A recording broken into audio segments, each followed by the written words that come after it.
The National Weather Service in Chicago has issued a severe thunderstorm warning for southern DeKalb County in north central Illinois, eastern Lee County in north central Illinois, southeastern Ogle County in north central Illinois until 9:15 p.m.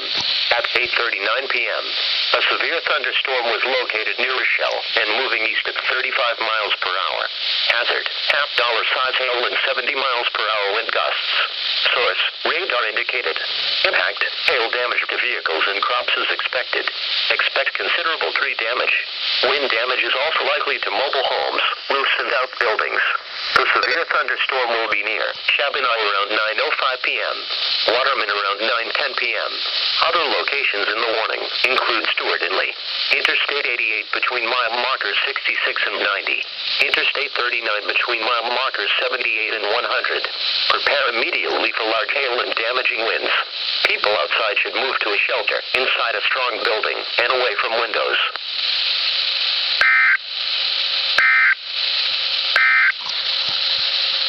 This is NOAA's weather radar.